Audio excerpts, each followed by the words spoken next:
Bartholdi, ce n'est pas seulement la statue de la Liberté, ni le lion de Belfort. C'est également 8 statues que je vais vous inviter à découvrir dans Colmar, en commençant par Lazare de Schwendi. Alors Lazare de Schwendi, c'est le XVIe siècle, c'est les conquérants, et il nous apporte, tenu dans sa main, une grappe de raisin. Cette grappe de raisin, c'est le Tokay hongrois, qui sera appelé ici le Pinot Gris. Mais c'est aussi une belle histoire. C'est celle d'Auguste Bartholdi et la Société des Amis Schongauer, qui verra la naissance du musée Unterlinden.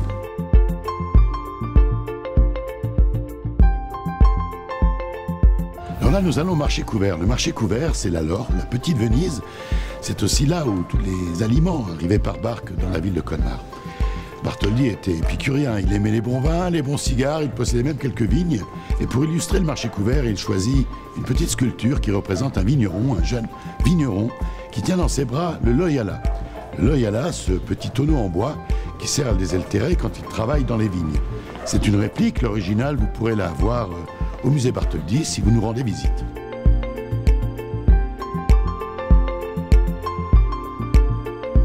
Rösselmann, place des 6 Montagnes Noires, sa statue, c'est l'histoire de la liberté. La liberté de Colmar au XIIIe siècle. Rösselmann se bat contre l'évêché de Strasbourg, il y laissera sa vie.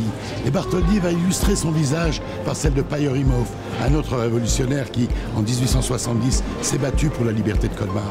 D'ailleurs, il tient dans sa main droite un phylactère où il est écrit « La liberté pour les citoyens de Colmar ».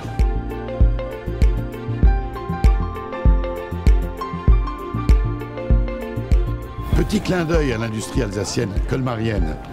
Le textile, la famille Haussmann, vous connaissez le baron Haussmann. Eh bien, le gendre de la famille Haussmann, Gustav Adolf Hirn, s'occupait des machines à vapeur.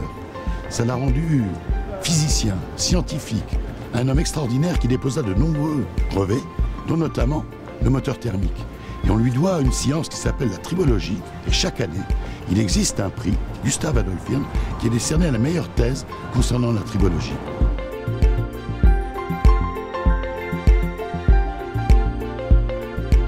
La fontaine de l'amiral Bruat est la première fontaine à jet continu de la ville de Colmar. Et si l'amiral Bruat a disparu en mer, la fontaine, elle, détruite en 1940 par les Allemands, a été reconstruite en 1950. Les cariatides, qui symbolisent les 4 continents, ont eu pour modèle la grand-mère d'Yves Saint-Laurent.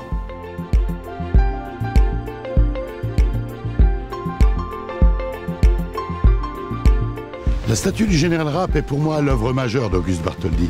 Il avait 22 ans lorsqu'il l'a réalisée. Général Rapp, grand héros des guerres napoléoniennes, blessé à Danzig, blessé en Égypte, avait pour devise « Ma parole est sacrée ». Cette devise, on pourrait la donner à tous les Alsaciens, à tous les Colmariens, tous ceux qui veulent lutter contre toutes les formes d'oppression.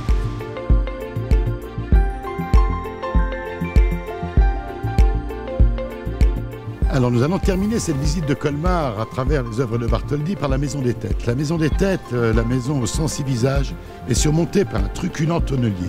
Commande de la Bourse au vin à Bartholdi. Bartholdi aimait la bonne chère, nous aussi. Les Alsaciens, au travers de ce symbole, vous invitent à venir découvrir Colmar.